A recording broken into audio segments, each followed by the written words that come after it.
Hello everyone, नमस्कार। Hello दोस्तों, कैसे हो आप लोग?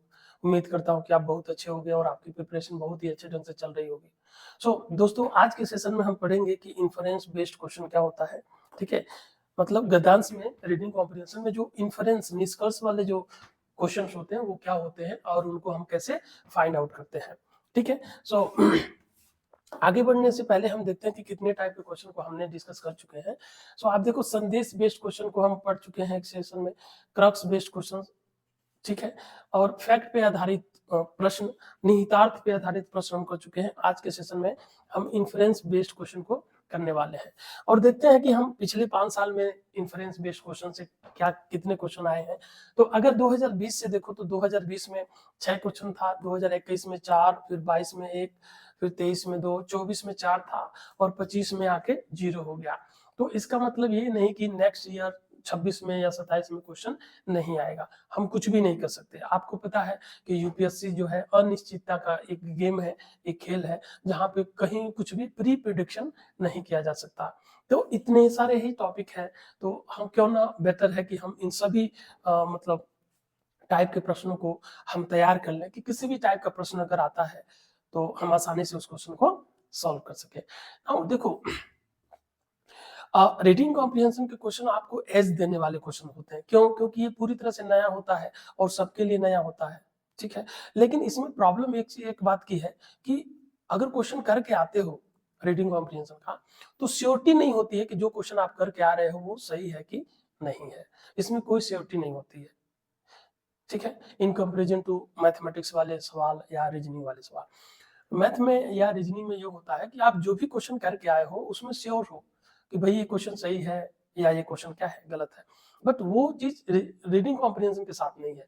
ये गद्यांश वाले जो क्वेश्चन होते हैं उनके साथ ऐसा नहीं है। फिर हम क्या करें कि इसमें भी हमें उसी जैसे श्योरिटी आए। तो जितने टाइप के प्रश्न है उनसे रिलेटेड जो भी मुख्य बिंदु है उनको हमें समझना होगा पहले, ठीक है? हर सेशन में उस सेशन से जुड़े हुए जो मुख्य बिंदु है उसको समझाया है। छोटे-छोटे एग्जांपल से हमने आपको सिखाया है। उसके बाद से same logic, same rule, same technique हम प्रीवियस ईयर क्वेश्चन में भी लगा के आपको बहुत सारे पैसेज हम करवाए हैं, ठीक है? आज के सेशन में भी हम वैसे ही करने वाले हैं। तो क्या ऐसा हमें करना चाहिए कि रीडिंग कॉम्प्रिहेंशन के क्वेश्चन में भी श्योरिटी हो, श्योर शॉट हो। हमें ये 100% श्योर मतलब हम 100% श्योर रहें कि जो भी हम क्वेश्चन रीडिंग कॉम्पिटिशन के कर रहे हैं वो सही है, श्योर शॉट है, ठीक है? तो उसके लिए इन सभी टूल्स टेक्निक को जानना पड़ेगा और इन जानना ही केवल महत्वपूर्ण नहीं है, उसको प्रैक्टिस में लाना पड़ेगा। तो आप जितने ही अधिक से अधिक रीडिंग कॉम्प्रिहेंशन के पैसेज को आप प्रैक्टिस करेंगे, उतनी ही क्या होगी, आपकी एक्यूरेसी बढ़ेगी और कुछ समय बाद आप कह सकते हैं कि कोई भी पैसेज का आंसर अगर दे के आ रहे हैं, तो आप 100% श्योर हो सकते हैं कि आपने जो किया है, आपका जो आंसर है वो सही है, ठीक है? अब मुख्य बात ये है कि हम प्रैक्टिस कहाँ से करें, अभ्यास कहाँ से करें? तो जितने भी मतलब अदर स्टेट का जो भी एग्ज़ाम है, जहाँ पे सीसेट है, अनिवार्य है, वहाँ से उन एग्ज़ाम के प्रीवियस ईयर क्वेश्चन पेपर आप डाउनलोड कीजिए। अब तो हर जगह अवेलेबल है, ठीक है? तो डाउनलोड कीजिए और वहाँ उन पैसेज को प्रैक्टिस कीजिए। क्यों? ऐसा क्यों? ऐसा इसलिए कि ये पैसेज जो है ना, इनका मापदंड है, ये स्टैंडर्ड पैसेज है, ठीक है? तो स्टैंडर्ड पैसेज को ही प्रैक्टिस करना बुद्धिमानी है, ठीक है? आप वैसे भी यूपीएससी का देखो तो 2011 से लेकर 2025 तक कितने सारे पैसेज होंगे। आप एवरेज मान के चलो 30 passage per year, 30 passage per year, तो कितने साल हो गए? लगभग 450 500 पैसेज हो गए। आप अगर एग्जाम अगले साल आप एग्जाम देने जा रहे हैं, मतलब 2026 में अगर एग्जाम देने जा रहे हैं, तो कम से कम 500 पैसेज अगर कर लेते हैं तो that is more than sufficient हो जाएगा, ठीक है? आप दूसरे एग्जाम को छोड़िए, आप केवल कोई 1 से 2 यूपीएससी के अलावा कोई, जैसे यूपी पीसीएस हो गया, एमपी पीसीएस हो गया, आपका उत्तराखंड पीसीएस हो गया, यही 2-3 एग्जाम की जो प्रीवियस ईयर क्वेश्चन पेपर है, जहाँ पे सीसेट है, उन्हीं को बस आप प्रैक्टिस कर लो, that is more than sufficient, ठीक है? तो चलिए आगे बढ़ते हैं, ठीक है? तो सबसे पहले हम ये जानते हैं कि भाई निष्कर्ष होता क्या है, ठीक है? अजम्पशन इन्फरेंस होता क्या है? तो इन्फरेंस एक मेथड है, एक प्रक्रिया है जिसके द्वारा उपलब्ध साक्ष्यों, संकेतों और तर्क के आधार पर हम तार्किक निष्कर्ष या इन्फॉर्म अजम्पशन हम तक पहुंचते हैं और न कि केवल सीधे पैसेज के जानकारी के आधार पर। मतलब ये है कि कुछ इन्फॉर्मेशन, कोई आइडिया, कोई फैक्ट ठीक है, ऑथर जो है पैसेज में डिस्कस किया हुआ है, ठीक है, तो वहां से हम डायरेक्टली नहीं वो कर सकते हैं। वो क्या होता है कि दो लाइनों के बीच में छिपा हुआ होता है। निष्कर्ष वो चीज होता है जो ऑथर कहा नहीं होता है डायरेक्टली, हमें उसके कही गई बातों से मतलब निकालना होता है कि भाई अगर ये बात कहा है, ये बात कहा है, ठीक है, तो इसका मतलब ये होगा, ठीक है। तो इससे समानता पंक्तियों के बीच पढ़ना मतलब छिपा हुआ मतलब निकालना, ठीक है ना, पंक्तियों के बीच पढ़ना कहा जाता है। अर्थात उस अर्थ को समझना जो स्पष्ट रूप से कहा तो नहीं गया है, अर्थात ऐसे अर्थ को खोजने या समझने के प्रयास करना होता है जो प्रत्यक्ष रूप से व्यक्त नहीं किया गया हो, बल्कि क्या हो, इम्प्लिसिट हो, अंतर्निहित हो, उसमें छिपा हुआ हो, ठीक है। तो इन्फ्रेंस वह तार्किक निष्कर्ष होता है जो दी गई जानकारी के आधार पर ही निकलता है। नाउ अगर निष्कर्ष आप निकाल रहे हैं तो कुछ ऐसा भी निष्कर्ष नहीं निकाल सकते जो पैसेज के बाहर हो, ठीक है। पैसेज में जो भी इसको डिस्कस किया गया है, जो भी इंफॉर्मेशन है, उन्हीं के आधार पे ही आपको निष्कर्ष निकालना है, ठीक है। Nothing is beyond the passage, passage के बाहर कुछ भी नहीं, ठीक है ना। तो ये डायरेक्ट सीधे कथनों के विपरीत इन्फरेंस स्पष्ट रूप से लिखा नहीं गया होता है, गद्यांश में दिए गए तथ्यों के आधार पर तर्क संगत रूप से हम निकालते हैं, मानते हैं, ठीक है। तो क्या हो गया कि पढ़कर सीधे न लिखी गई बात को हम तार्किक रूप से समझते हैं, ठीक है। यह अनुमान नहीं होता है, मतलब कोई एजम्पशन नहीं होता है, व्यक्तिगत राय नहीं होता है, ठीक है, और यह केवल गद्यांश के आधारित पर ही तर्क बेस होता है। अब सी सेट में कैसे प्रश्न आते हैं, गद्यांश से कौन सा निष्कर्ष निकाला जा सकता है या इनमें निम्न में से कौन कौन सा कथन गद्यांश द्वारा समर्थित है, ठीक है।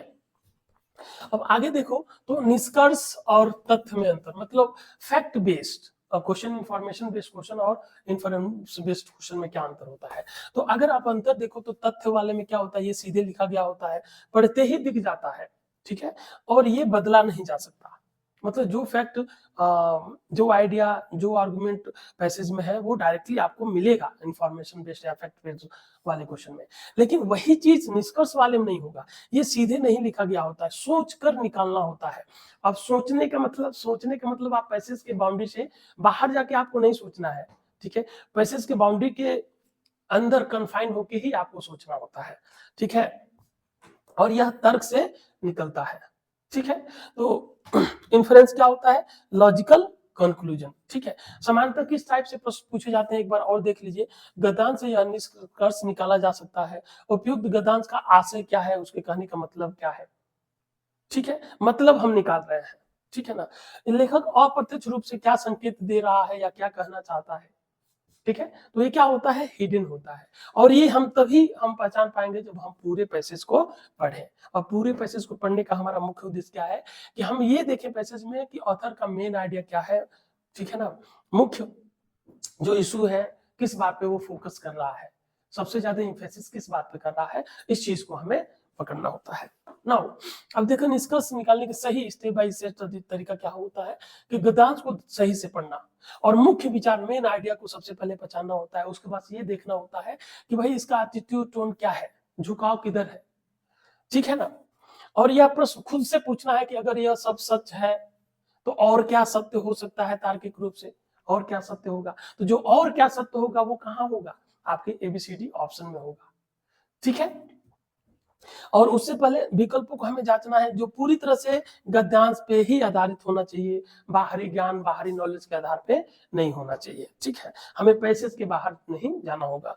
क्या उनमें अतिशयोक्ति हमेशा कभी पूर्णतः ये सब वाक्य नहीं होना चाहिए, मतलब बढ़ा चढ़ा के किसी बात को नहीं कहना चाहिए, कहा गया होना चाहिए।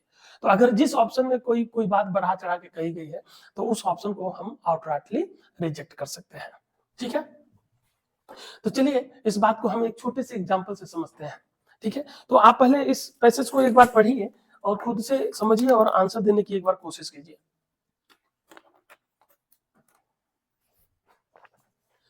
तो अगर यहाँ पे देखें तो क्या है, आजकल शहरों में लोग तेजी से ऑनलाइन खरीदारी की ओर बढ़ रहे हैं, ऑनलाइन शॉपिंग की ओर बढ़ रहे हैं शहरों में, इससे स्थानीय दुकानदारों की बिक्री पर नकारात्मक प्रभाव पड़ा है, ठीक है, स्थानीय जो लोकल शॉप्स है उस पर निगेटिव प्रभाव इम्पैक्ट पड़ रहा है।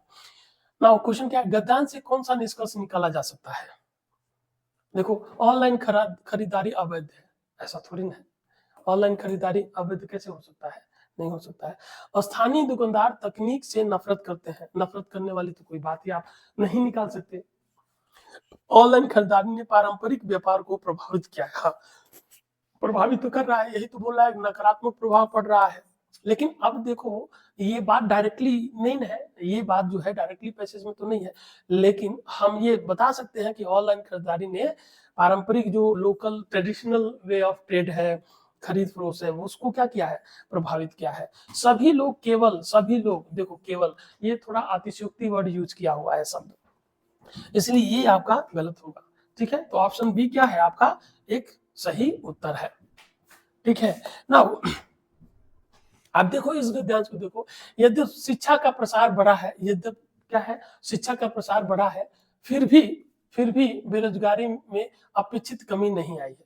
यद्यप शिक्षा का प्रसार बढ़ा है, फिर भी बेरोजगारी में अपेक्षित कमी नहीं आई है। इसका कारण शिक्षा और कौशल के बीच असंतुलन हो सकता है। ऐसा तो नहीं कह रहा है कि भाई होगा ही होगा, बस इसका हम अनुमान लगा सकते हैं कि भाई शिक्षा और कौशल के बीच में क्या हो, असंतुलन हो, सामंजस्य नहीं है। तो अब क्या निष्कर्ष निकाला जा सकता है, शिक्षा निरर्थक है। क्या इसका मतलब यही है कि शिक्षा निरर्थक है? नहीं हो सकता। शिक्षा और रोजगार में सीधा संबंध नहीं है, भाई सीधा संबंध है, सीधा शिक्षा और रोजगार। ठीक है, कौशल आधारित शिक्षा की कमी है, कौशल आधारित शिक्षा की कमी है, ये अलाइंड है इस पैसे से। ठीक है ना, बेरोजगारी का एकमात्र अगेन क्या है, एक मतलब एक्सचेंज जोन में आपको लेके जा रहा है, अतिशयोक्ति की ओर लेके जा रहा है, एक किनारे की ओर लेके जा रहा है, आपको एक हाशियों की ओर लेके जा रहा है, इसलिए ये आंसर आपका नहीं हो सकता। तो ऑप्शन क्या है, ऑप्शन सी क्या होगा इस क्वेश्चन का आंसर होगा। ठीक है, नाउ अगर देखें तो हम किन किन बातों को ध्यान में हमें रखना है। ठीक है, सी सेट के क्वेश्चन को सॉल्व करते समय बेसिकली जो निष्कर्ष आधारित प्रश्न है, उन प्रश्नों को सॉल्व करते समय हमें किन किन बातों को ध्यान में रखना है। तो किन किन बातों को ध्यान में रखना है, सबसे पहले क्या नहीं करना है, तो बाहरी ज्ञान को नहीं जोड़ना है, हमेशा कभी नहीं, ऐसे शब्द को हमें क्या करना है,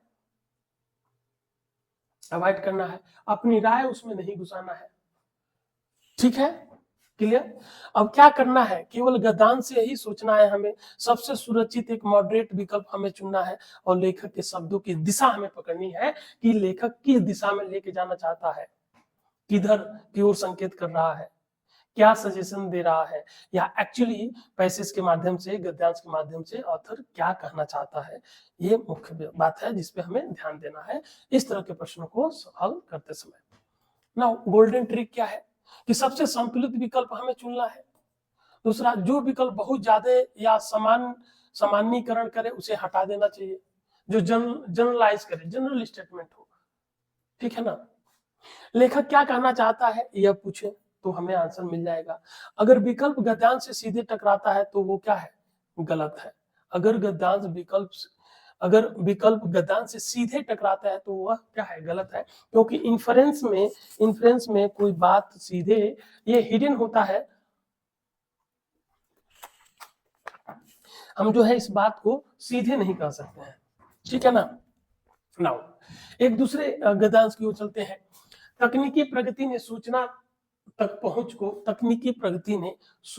पहुंच को आसान बनाया है। ठीक है, और निर्णय लेने की गति बढ़ाई है। ठीक है, परंतु यहाँ पे ऑथर कॉन्ट्रास्ट कर रहा है, अपनी बात को विरोधाभास की ओर लेके जा रहा है, परंतु अत्यधिक सूचना के कारण भ्रम और गलत निर्णय की संभावना भी बढ़ी है। अधिक सूचना, अब देखो आप किसी टॉपिक के बारे में यूट्यूब पे सर्च कर रहे हो या गूगल कर रहे हो, और एक ही टॉपिक पर बहुत सारे अलग अलग लोग जो है अलग अलग सूचनाएं तैयार की हुई हैं। अब किसी में कुछ और बातें कही गई हैं, किसी में कुछ और बातें कही गई हैं। ठीक है, तो ऐसे में इतने सारे इंफॉर्मेशन को लेके आप क्या होंगे, कंफ्यूजन की स्थिति होगी, किसको सही माने किसको गलत मांगे। तो मोस्ट ऑफ द टाइम क्या होता है कि गलत इंफॉर्मेशन को लेके और हम गलत निर्णय ले लेते हैं। ठीक है, तो वही कह रहा है, परंतु अत्यधिक सूचना के कारण भ्रम और गलत निर्णय की संभावना बड़ी है, विशेषकर तब जब सूचना की विश्लेषण ठीक से न किया जाए। आप देखो न्यूज एजेंसी, बहुत सारे न्यूज चैनल है, ठीक है, बोलते हैं कि इधर लड़ाई हो गया, इधर ये हो गया। ठीक है ना, तो बहुत सारी प्रॉब्लम है और हम उसको एक्सेप्ट कर लेते हैं कि बिना सत्यता की जांच किए हुए। ठीक है। तो उपरोक्त गद्यांश से कौन सा निष्कर्ष निकाला जा सकता है? तो गद्यांश में बेसिकली क्या है कि तकनीकी प्रगति ने सूचना तक पहुंच आसान बनाया है और निर्णय लेने की गति बढ़ी है, परंतु अत्यधिक सूचना होने के कारण भ्रम और गलत निर्णय की संभावना बढ़ी है, विशेषकर तब जब सूचना का विश्लेषण ठीक तरीके से न किया गया हो। ठीक है, तो इसमें से हम क्या निष्कर्ष निकाल सकते हैं? क्या यह निष्कर्ष निकाल सकते हैं कि तकनीकी प्रगति निर्णय प्रक्रिया को कमजोर बनाती है? नहीं, वहां पे तो कह रहा है कि आसान बना रही है, तो ये तो नहीं हो सकता, सीधे अपोजिट है। ठीक है, अधिक सूचना हमेशा बेहतर निर्णय सुनिश्चित करता है। अधिक सूचना हमेशा ऑलवेज की बात कर रहा है, आपको एक किनारे पे लेके जा रहा है। आप देखो, अधिक सूचना हमेशा बेहतर निर्णय सुनिश्चित करती है। नहीं, ये कह रहा है अधिक सूचना के कारण क्या हो रहा है, भ्रामक और गलत निर्णय लेने की संभावना बढ़ी है, इसलिए आपका आंसर ये भी नहीं हो सकता। ठीक है, अब देखो, सूचना का विवेकपूर्ण विश्लेषण आवश्यक है, यही तो कहना चाहता है, सूचना का विवेकपूर्ण मतलब विश्लेषण आवश्यक है। जब सूचना का विश्लेषण ठीक से न किया गया हो तो भ्रम और गलत निर्णय लेने की संभावना बढ़ जाती है, यही तो कहना चाहता है। तकनीकी के कारण निर्णय लेना असंभव हो गया, अगेन आपको एक्सट्रीम जोन में लेके जा रहा है, तो ये आपका आंसर नहीं हो सकता। ठीक है, समझ में आ रहा है? ओके, नाउ अब देखो, एक दूसरे पैसेज के माध्यम से इस चीज को हम पुनः समझने की कोशिश करते हैं कि यद्यपि भारत में नवीकरणीय ऊर्जा की क्षमता अत्यधिक है, भारत में नवीकरणीय ऊर्जा की क्षमता अत्यधिक है, फिर भी इसकी पूर्ण उपयोगिता अभी तक प्राप्त नहीं हो सकी है। ठीक है, इसके पीछे नीतिगत, तकनीकी और वित्तीय चुनौतियां प्रमुख कारण मानी जाती है। तो क्या क्या प्रॉब्लम है? हम नवीकरणीय ऊर्जा का जो पोटेंशियल है हमारे देश में, उसका हम पूर्ण रूप से दोहन नहीं कर पा रहे हैं। ठीक है, क्यों नहीं कर पा रहे हैं? उसके रास्ते में क्या क्या रोड़े आ रहे हैं? तो नीति, गवर्नमेंट की पॉलिसी और तकनीकी, टेक्नोलॉजी और फाइनेंशियल, वित्तीय चुनौतियां क्या है, प्रमुख कारण मानी जाती है। ठीक है, ना गद्यांश से क्या निष्कर्ष हम निकाल सकते हैं? तो भारत में नवीकरणीय ऊर्जा का कोई संभावना नहीं है, ऊपर तो क्या है, अत्यधिक संभावना है, तो सीधे ही अपोजिट बोल रहा है, तो इसलिए ये नहीं हो सकता। अब देखो, केवल तकनीकी समस्या ही बात है, आप देखो केवल तकनीकी, अगेन अति सर्वत्र वर्जित, ये अतिशयोक्ति कर रहा है, केवल शब्द यूज हुआ है, इसलिए ये भी हमारा सही नहीं हो सकता। ठीक है, नवीकरणीय ऊर्जा के विकास में बहुआयामी चुनौतियां हैं, बहुत सारे कई चुनौतियां हैं। देखो, 3 चुनौतियां तो यहीं पे लिखा हुआ है, इसलिए यही क्या होगा, आपका इस क्वेश्चन का आंसर होगा, यही सही तर्कसंगत निष्कर्ष निकाल सकते हैं। पारंपरिक ऊर्जा स्रोत ही अधिक उपयोगी है, भाई इसके बारे में तो कुछ भी नहीं कर रहा है, तो ये पैसेज के बाहर की बात है। ठीक है ना भाई, पारंपरिक ऊर्जा स्रोत के बारे में बात ही नहीं कर रहा है, ये केवल किस तरह की बात कर रहा है, नवीकरणीय ऊर्जा के बारे में बात कर रहा है। तो अगेन आपका आंसर क्या होगा, ऑप्शन सी। ठीक है, चलिए एक और गद्यांश करते हैं। तेजी से बदलती जीवन शैली और कार्य संस्कृति। ओके, तेजी से बदलती जीवन शैली और कार्य संस्कृति ने मानसिक तनाव की समस्याएं को और बढ़ाया है। इसके बावजूद समाज में मानसिक स्वास्थ्य और खुलकर चर्चा करने इसके बावजूद समाज में मानसिक स्वास्थ्य पर खुलकर चर्चा करने में अभी भी संकोच किया जा रहा है। ठीक है ना, मतलब ये है कि मानसिक स्वास्थ्य को लेके, ठीक है, कोई डिस्कशन नहीं हो रहा है, कोई चर्चा नहीं हो रहा है। ठीक है ना, तो निम्नलिखित में से कौन सा निष्कर्ष गद्दान द्वारा समर्थित है? ठीक है, तो मानसिक तनाव केवल शहरी समस्या है, केवल शब्द यूज हुआ है, तो नहीं होगा। ठीक है, मानसिक स्वास्थ्य समस्याएं बढ़ रही है पर सामाजिक स्वीकारता कम है। ठीक है, कार्य संस्कृति में कोई बदलाव नहीं आया, सीधे अपोजिट है। मानसिक स्वास्थ्य पर चर्चा की आवश्यकता नहीं है, भाई वो कह रहा नहीं हो रहा है, तो आवश्यकता है। ठीक है, तो आपका आंसर क्या होगा, ऑप्शन बी होगा, बी आपका क्या होगा, सही आंसर होगा। ठीक है, तो चलिए आगे बढ़ते हैं। गद्यांश एक बार पढ़ते हैं इस गद्यांश को कि कृषि क्षेत्र में उत्पादकता बढ़ाने के लिए आधुनिक तकनीकों को अपनाया जा रहा है। ठीक है, कृषि क्षेत्र में उत्पादकता बढ़ाने के लिए आधुनिक तकनीकों को अपनाया जा रहा है, परंतु छोटे किसान तक इन तकनीकों का पहुंच अभी भी सीमित बनी हुई है। ठीक है ना, अब क्या निष्कर्ष निकाला जा सकता है इस गद्यांश से कि आधुनिक तकनीकें कृषि के लिए अनुपयोगी है। भाई उपयोगी है, पैसेज में क्या कह रहा है, उपयोगी है, अनुपयोगी नहीं है। इसलिए ऑप्शन ए आपका आंसर नहीं हो सकता, ठीक है ना। ऑप्शन बी देखो, छोटे किसान तकनीक को अपनाना नहीं चाहते हैं। भाई सीमित है, अपनाना क्यों नहीं चाहते हैं? अपनाना चाहते हैं भाई, पैसे से तो ये तो नहीं आ रहा है ना, ठीक है, कि वो अपनाना ही नहीं चाहते हैं। तकनीकी लाभ सभी किसानों तक समान रूप से नहीं पहुंच रहे हैं, यही तो कहना चाहता है। मतलब इन तकनीकों का पहुंच अभी भी सीमित है, तो तकनीकी का लाभ सभी किसानों तक समान रूप से नहीं पहुंच रहा है, यही आपका क्या होगा, निष्कर्ष निकाला जा सकता है। कृषि उत्पादकता में वृद्धि नहीं हुई है, इसकी कोई बात नहीं कर रहा है, ठीक है। वो किसी तकनीकी का छोटे या किसानों तक पहुंच को ये बताना चाह रहा है कि भाई पहुंच नहीं हो रहा है, ठीक है ना। तो अगेन आपका आंसर क्या होगा, ऑप्शन सी होगा। अगर आप देखें यहाँ पे लोकतांत्रिक शासन में नागरिकों की भागीदारी नीति निर्माण को अधिक उत्तरदायी बनाती है। लोकतांत्रिक शासन व्यवस्था में लोगों की, नागरिकों की भागीदारी नीति निर्माण को अधिक उत्तरदायी बनाती है, किंतु भागीदारी तभी प्रभावित हो सकती है जब नागरिकों को पर्याप्त जागरूकता और जानकारी हो, ठीक है भाई। अगर लोगों के पास जानकारी रहेगी तभी तो वो पार्टिसिपेट करेंगे नीति निर्माण में। जब जानकारी ही नहीं रहेगी, जागरूकता ही नहीं रहेगा, तो वो थोड़ी ना डिसीजन मेकिंग में पार्टिसिपेट कर सकते हैं, ठीक है। इससे क्या निहितार्थ है, क्या निहित अर्थ है, क्या छिपा हुआ अर्थ है? तो लोकतंत्र केवल, देखो ये शब्द आया हुआ है, अब आपको बताना कि भाई ये सही है कि गलत है। नागरिक भागीदारी अनावश्यक है, अगेन आपको अति की ओर लेके जा रहा है, भाई ऐसी बातें नहीं कही गई है कि अनावश्यक है, ठीक है ना। जागरूक नागरिकों की भागीदारी से बेहतर शासन संभव है, ठीक है। नीति निर्माण में नागरिकों की कोई भूमिका नहीं है, कोई भूमिका नहीं है, ऐसा नहीं कर सकते। तो ये भी गलत है, ये भी गलत है। तो आपके पास क्या है, जागरूक नागरिकों की भागीदारी से बेहतर शासन संभव है, ठीक है ना, बेहतर शासन संभव है। तो आपका क्या आंसर है, आंसर सी, ठीक है। नाउ अब देखो कितने शानदार से आप इस क्वेश्चन का आंसर दे सकते हैं।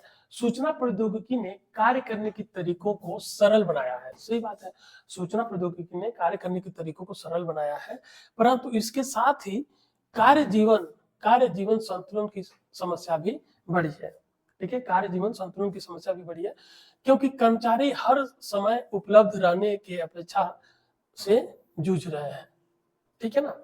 मतलब देखो सूचना प्रौद्योगिकी जो है कार्य करने के तरीकों को सरल बना दिया है, परंतु इसके साथ ही कार्य जीवन संतुलन, काम और लाइफ, मतलब वर्क एंड लाइफ, ठीक है, उसमें सामंजस्य नहीं बैठा है, संतुलन बिगड़ गया है, ठीक है, क्योंकि कर्मचारी हर समय उपलब्ध रहने की अपेक्षा से जूझ रहे हैं, ठीक है ना।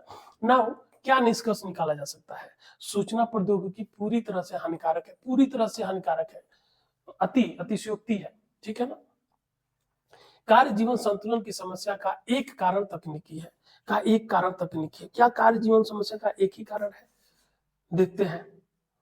कर्मचारी तकनीकी का विरोध कर रहे हैं, ऐसा नहीं है, ठीक है। तकनीकी से उत्पादकता कमी हुई है, देखो इसकी उत्पादकता तो बढ़ी है, कार्य तरीके आसान हुए हैं, तो जाहिर सी बात है कम समय में ज्यादा अगर काम हो रहा है तो प्रोडक्टिविटी तो बढ़ेगी ना।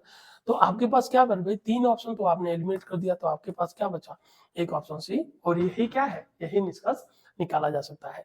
कार्य जीवन संतुलन की समस्या का एकमात्र कारण तकनीकी है, तो तकनीकी की वजह से ही, तो सूचना प्रौद्योगिकी की वजह से ही तो ये समस्या हो रही है कि कार्य और जीवन में, लाइफ में वो संतुलन खराब हो गया है, ठीक है ना। नाउ आप देखें ये 2025 का पैसेज है, ठीक है। तो सबसे पहले आप इस पैसेज को पढ़िए, पढ़ने के बाद क्वेश्चन है आपके सामने, इनका सही उत्तर देने की कोशिश कीजिए, ठीक है। तो चलिए पढ़ते हैं। आज यदि हम न्यूयॉर्क, लंदन और पेरिस जैसे शहरों को दुनिया के कुछ सबसे प्रतिष्ठित शहरों के रूप में देखते हैं, ठीक है ना, तो इनका कारण यह है कि उनके विभिन्न क्षेत्रों पर एक सुदृढ़ सिस्टम आधारित दृष्टिकोण वाली योजनाएं लागू की गई है।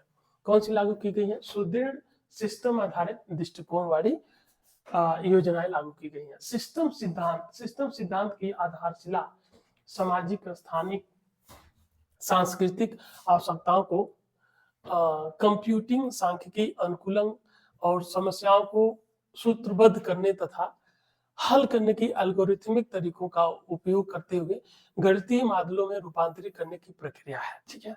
पश्चिम के प्रारंभिक